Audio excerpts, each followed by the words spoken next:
Have you ever felt like giving up, quitting, throwing in the towel?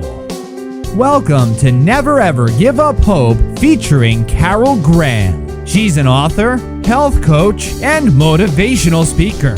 Backed into a corner multiple times in her life, Carol shares with you stories on how she overcame some of the toughest obstacles a person can go through in life, but refused to give up hope. Rather than admit defeat, an opportunity was presented, and it involves each and every one of you. Carol will feature spectacular guests who will share their messages of hope, encouragement, and their inspiration to prove why life's adversities only make you stronger.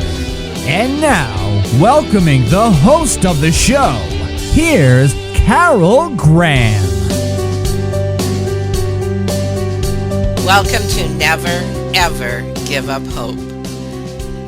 Never Ever Give Up Hope is a show about people who have done that. They never gave up, no matter how difficult the circumstances were that they were facing.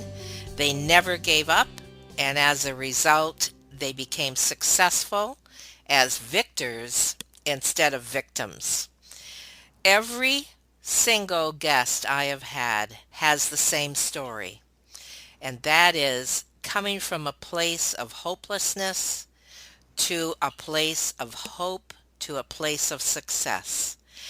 And I am so excited because I believe that everybody has a story. Some are apparently bigger than others, but everybody has a story. Every person on this planet has overcome something. As a result, when we share our stories, we help other people. And some people have possibly endured something similar, or they just need encouragement. Even they might be listening for somebody else. Each of my guests gives that encouragement, and they give tips on how to survive even the worst of traumas. Many of my guests are authors and coaches and inspirational speakers, and they want to help us to gain insight and tips on how we too can become successful or overcome problems that we may face. So I thank you to each of my guests for sharing their story, and I also thank my listeners because without you guys we wouldn't even have a show. I thank you for your support and your feedback. I love hearing it. With me today I have Peter Weddle. He has an amazing story. This is one that I had to read his bio a couple times to make sure that I read it right. When we talk about success, that I believe is Peter's middle name. And this is what you're going to see as he shares his story. His story is one of survival and recovery. 1 year ago, Peter was a homeless crack, cocaine, and heroin addict on the streets. Now, you might be thinking what I thought. Did I read that right? It didn't say 10 years ago. It said 1 year ago. Now, not only did he clean up his life, but he is a successful author, public speaker, and life coach. Talk about somebody having some tips to give people and coaching them through their traumas. Peter's the man. Peter, welcome.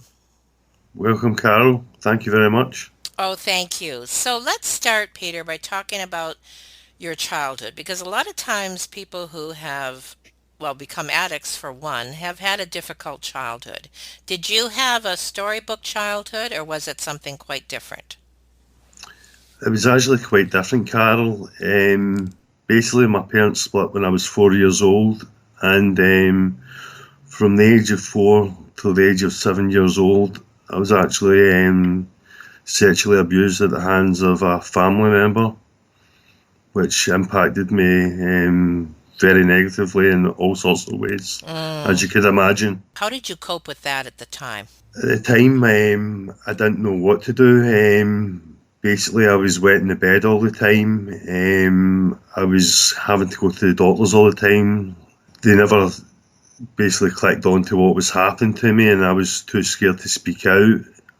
I was just a terrified wee boy, and I was very lost. I was also being bullied at school at the same time as this. So I was very shy, I was very vulnerable, and I didn't know what to do at the time. I really didn't know how to cope, to be honest with you. You know, I can hear the pain in your voice, even from all those years ago. You know, that Yeah. shows me that you have a passion to help other people who may have experienced that. And this is Oh, something, oh yeah. you know, that Okay. might even come out later as we're talking. But tell us now about the lowest point and, you know, how did you get there? Was I realize that it started in your childhood, but was there something specific that happened or was it just like a going downward spiral? Basically, because of what happened to me during my childhood, I got involved in a gang culture. I got involved with drugs and drinking. That became a bit of a problem for me. When I was 17, though, I done something about it, and I went to, despite all the things I was going through, and despite my gang lifestyle, I went to university at the age of 18. I studied sociology and social policy.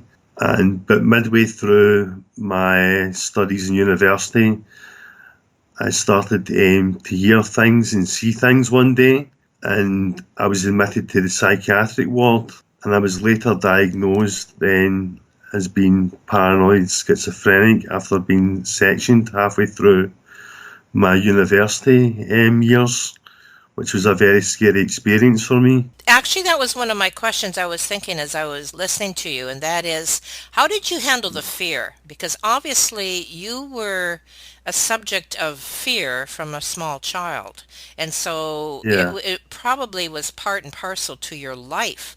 And I'm assuming that the, you know, culture and the drugs, etc., probably helped you, but you were still dealing with that. Can you share a little bit about what you were going through and how you coped with that? basically what I was going through was I was going through absolute trauma.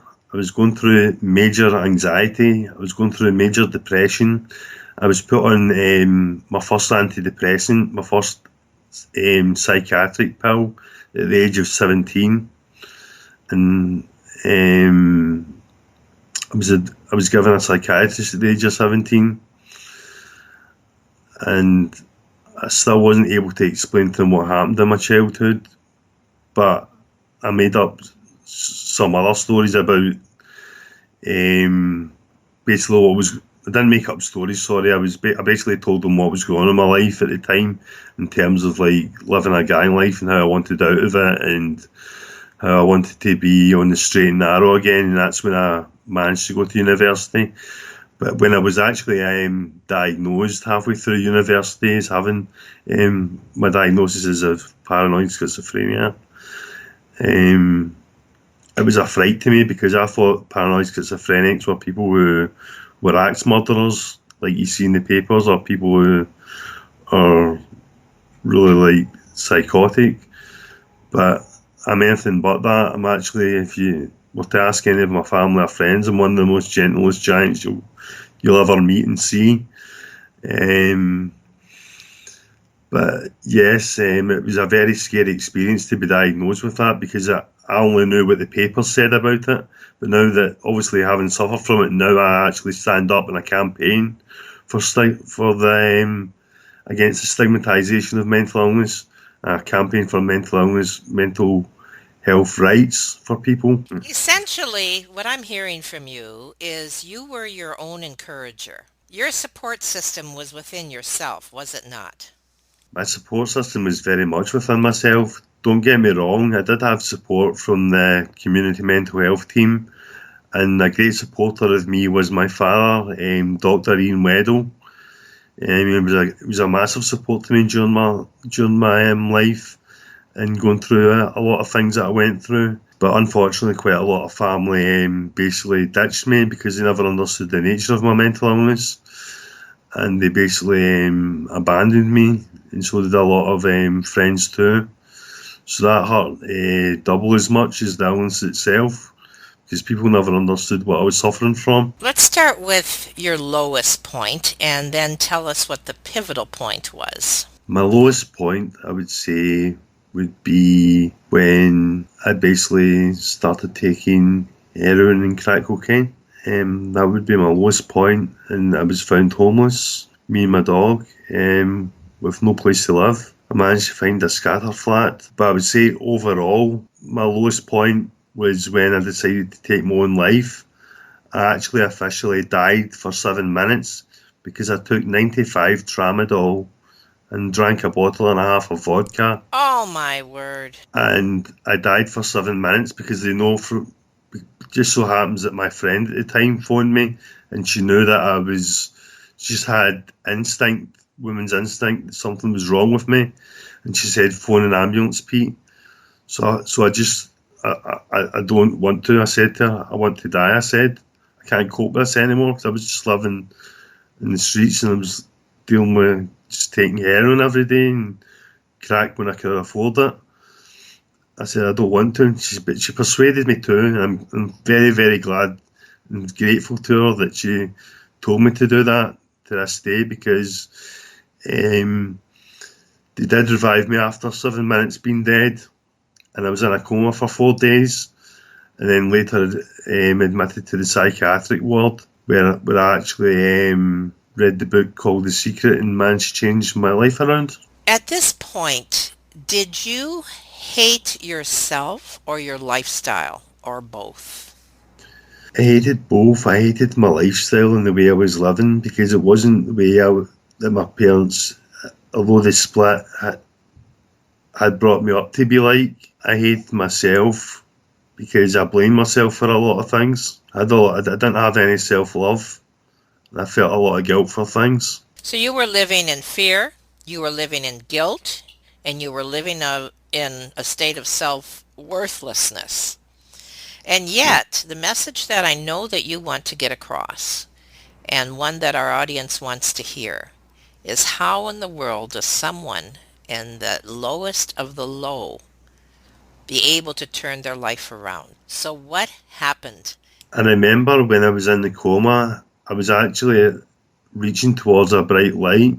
It's impossible to describe in this podcast, but I basically seen angels, and I remember it clear, because my coma, although it was 4 days, it felt like I just had a dream and I was asleep for 4 minutes, and basically totally changed things around for the better.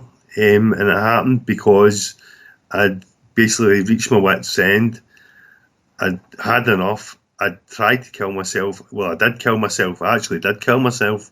And I was brought back to life, and I even failed at that. So I thought, right, if I can't even succeed at that, then there must be a reason. Then there must be a reason for me for being here. If I can't even succeed in killing myself. That's not funny, but yet, that is very funny, because I find I laughed at myself because I look back at it and laugh, and I don't mind people laughing at it, because I look back at it and laughing at myself, because it is funny in a way, because I felt like I'm that much of a failure at even killing myself. I can't even do. So I thought there's definitely someone or some being that's keeping me alive here. There's definitely a higher purpose for me being here in life. So I thought, I'm meant to be here and I'm meant to live. And then when I was in the psychiatric unit, someone gave me a book called The Secret, as your readers might be aware of. If not, it's by Rhonda Byrne. And there's also a movie about The Secret as well, and with very famous life coaches in it, and professional speakers and inspirational people in it. And I read that, and when I was actually in the ward, I made my own vision board, and it's the only place in the world where you can actually say affirmations, talk to yourself, and actually be classed as normal. What kind of support did you have through this entire, transition time? The entire time I had support from my father Ian and my good pal Claire O'Neill. Correct that, please. Claire O'Neill. Were you still in the hospital for some time after this happened? I was in for about 2 months, and then I decided that things started to become my reality. I started to manifest things according to the law of attraction. Before we talk about that, let's talk a little bit about what you're doing right now. Let's start there. How did you get to where you are now? What I done is that I got a roof over my head, first of all. When I came out of hospital, I decided that I didn't want to be taking drugs anymore. and being in hospital the psychiatric ward was a good place to not be around people and to be away from everything and everyone. I decided to follow my vision board. I done my affirmations every day, and I said, right, I'm going to study a course. So I decided to study the coaching master's course, and that was to be a life coach.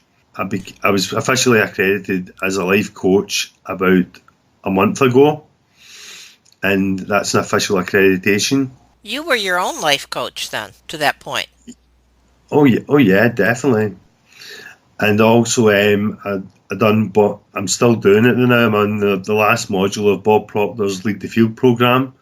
Also done Mary Morris's Build the Dream program. How would you describe your life today compared to a year ago in a few short words? Living a life beyond my wildest dreams. Isn't that amazing? I hope you Yeah. pat yourself on the back once in a while. You have every reason to. I know that there are people that helped you and people who have supported you, but you know what, Peter, and I'm sure you're fully aware of this. There are people who choose not to do what you've done. And whether Yeah. it's their self-worth or their self-hatred, that they are struggling with, Mm. but you did. And that didn't just take, support from external sources. It also took you had to make that decision. You Of had to pull course, up your yes. bootstraps. Yeah. You had to do it. And I'm sure that this is the message that you want to get across to those who think that they can't do it. Well, So, what I want to show is, Carol, is that no matter how far down the track you are, no matter how hopeless life seems, no matter how bad things seem, there is always a way back. There is always a way back. how do you know that? I know that because I've done it and I've proved it. Right. You've proved it. You wanted to talk a little bit about mental health awareness and addiction issues. So, what do you want to share regarding that? I want to share that mental health can happen to absolutely any of us. I think it's 1 in 3 people in their lifetime will suffer from a mental illness. It's debated whether it's between 1 in 3 or 1 in 2 people. In Scotland anyway. It's so common, but yet it's still not talked about, especially amongst men in Scotland. It's the highest rate. It's the highest killer of men between the ages of 20 early 20s and late 30s. It's the biggest killer of young men in Scotland is suicide. So I want to raise awareness of that. In terms of addiction, I want people to know that I'm here to help the still suffering addict, to let them know that no matter how tough things are, you can fight back from it. There is a way out of addiction. You just want it bad enough. You want to focus on something. See, when you find your life purpose and you have something to focus on, and you have a reason to live, then you'll want to live and you will change your life around. That's what I done. What would you say were some of the steps to get there? Like, what would be the first step? My guess says it would be to admit you have a problem. And take us through some of the steps that you would recommend. I would recommend admitting that you have a problem, as you said, Carol. Admitting you've got a problem and then speaking to your local health professional about what help they can give you, because there's always someone out there that's willing to help. Whether it be whether it be a family member, a friend member, someone in the healthcare services, or someone maybe in your local church. If you go to it, there's always someone out there that's willing to help you. It doesn't matter where you live. There's always people that are willing to help. There are good people out there, despite all the stuff you hear in the news and everything. There are a lot of very, very good people out there. And so I really do suggest that if you are struggling, get in contact with someone and take the first steps. Take each day at a time. Keep it in the present moment and take it step by step, and chunk it down. So take it each day at a time, chunk it down, and just focus on the present moment and focusing your life's purpose, because you can achieve your dreams. Whatever you imagine, whatever you want to happen in your life, it can become your reality. I remember I interviewed a gentleman. He was quite young, actually, in his early 20s. And he was living in a dumpster with his two little kids. And his story is parallel to yours. I'm hearing the same thing. And this was a number of years ago. And I don't care where you are or how low you've become, at the bottom of a stinky dumpster, you can make that decision. Yeah. And the first step, as you said, is making that decision.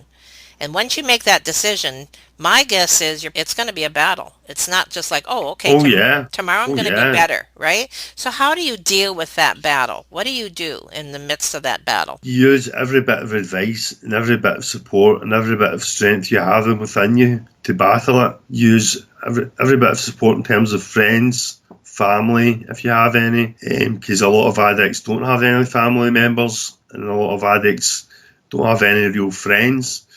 So that can be quite difficult for them.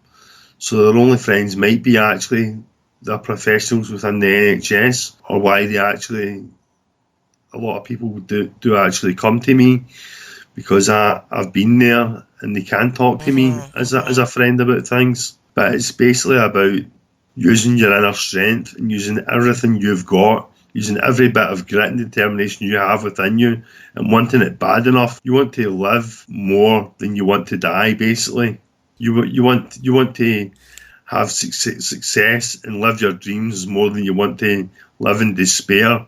Yeah, and for me, it took me to reach my rock bottom for me to get to that place. And I think an important thing to point out here, and I'd like you to address this as well, is that there's no shame in asking for help. No, there definitely isn't, because there's a lot of people out there that are very afraid to ask for help, and they don't, and they continue to suffer. But don't suffer, because you're just prolonging your agony, constantly prolonging your agony, and you're prolonging your suffering. There are professionals out there that are willing to help you. Not all of them charge money for it either. There's people out there that are willing to help you for free and offer you any help they can give you. A lot of people done that for me, and that helped majorly. Because people put their faith in me, I therefore put my faith in them.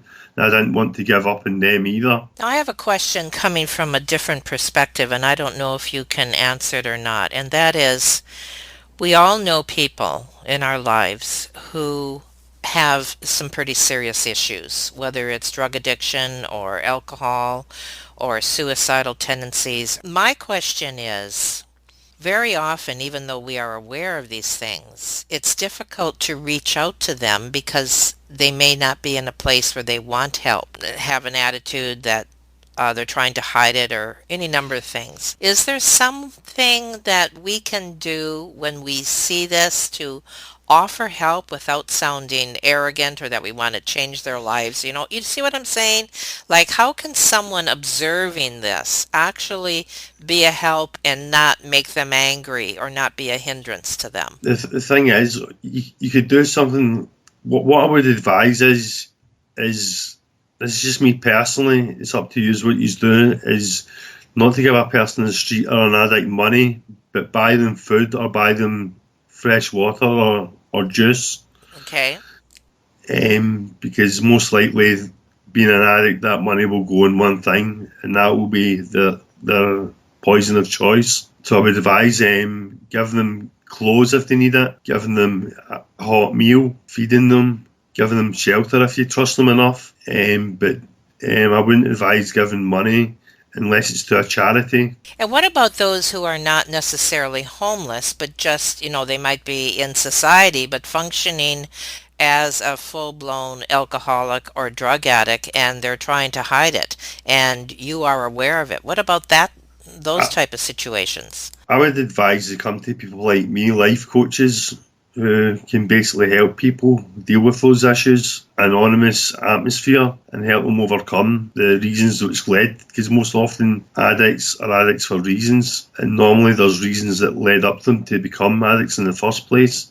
And in my job, I help people overcome the original reasons which led them to become addicts. So I help them overcome those sort of reasons. You're coming from a place of empathy because you have been there. Yes, Absolutely. yes. So, what else can you offer the audience today that might be a help in any way? I can offer them help in the sense that no matter how bad things get, there's always a way back. I would say every day write down something you're grateful for. Write down, because see, having obviously died for 7 minutes, and because I basically had none of the basic needs you need in life, like food, water.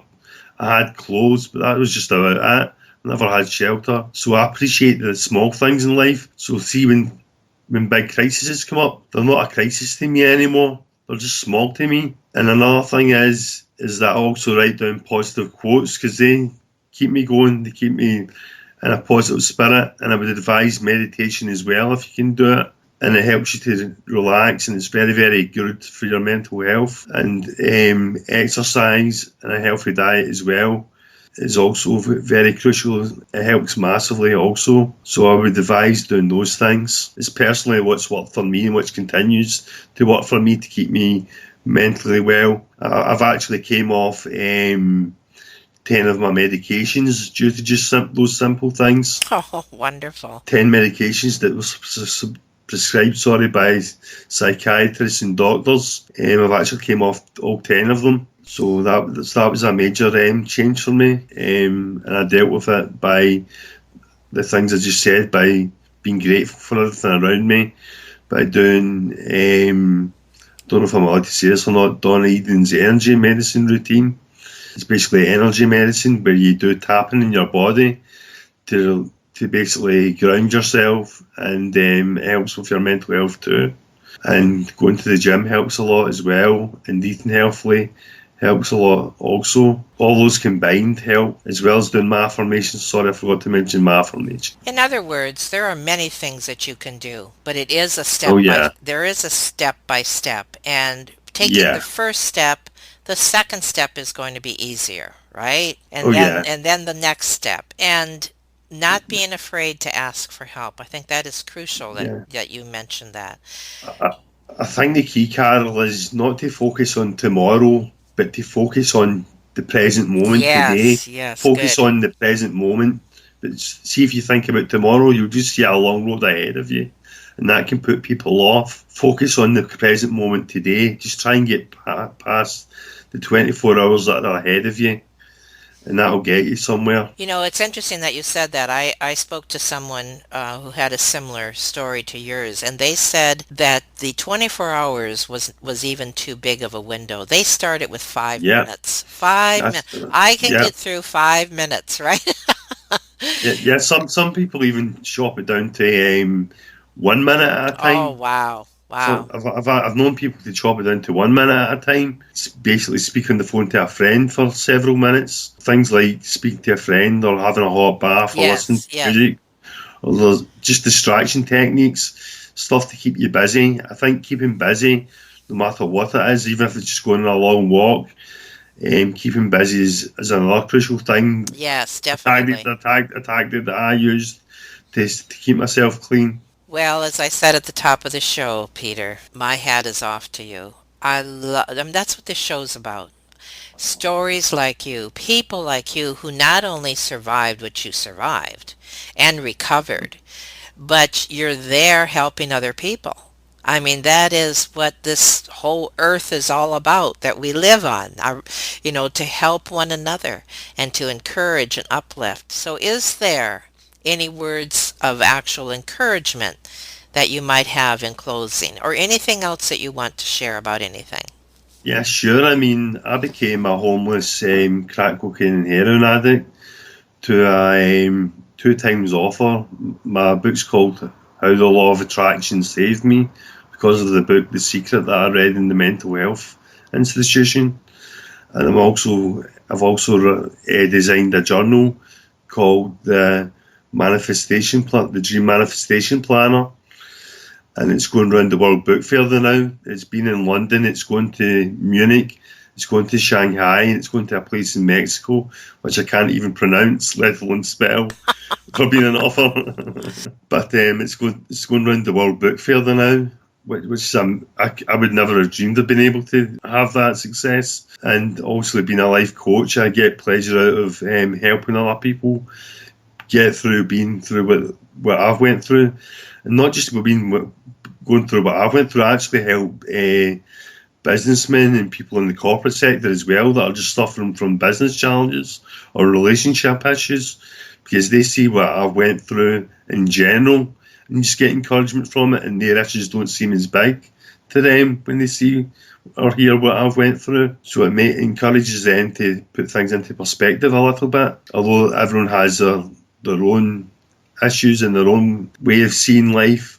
So I'm not saying that their issues aren't relevant, because they are, but I help people to overcome their issues, because a lot of the time they think, well, if you're able to overcome that, then I can overcome my sort of issues. And I'm also an associate member of the Professional Speakers Association, so in front of audiences. So I'm doing pretty successfully now, and I'm also doing a course in neuro-linguistic programming, and that'll be accredited as well. So I'll be a neuro-linguistic programmer as well soon. That'll be another achievement on my belt. And you know what?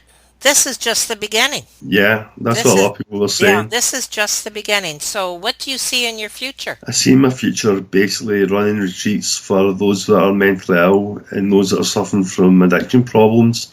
I love to run retreats in the Highlands of Scotland and run retreats abroad as well. I'd love to be a trainer, basically train people in coaching and in public speaking, professional speaking. Well, you are a hurricane, aren't you? Well, I don't know about that, but I'm close to it. Absolutely.